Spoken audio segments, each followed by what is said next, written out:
When your mind feels like a browser with 100 tabs open, that's not just stress. It's the universe screaming, simplify.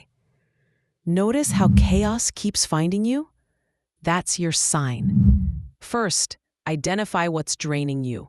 Those commitments you dread, the relationships that exhaust you. Next, create non-negotiable boundaries.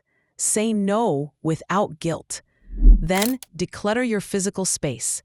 Your environment reflects your mental state. Schedule regular digital detoxes to reset your brain. Finally, reconnect with what truly matters: nature, loved ones, your forgotten passions. Simplicity isn't boring, it's freedom. Your complicated life isn't a badge of honor, it's a warning. Heed it.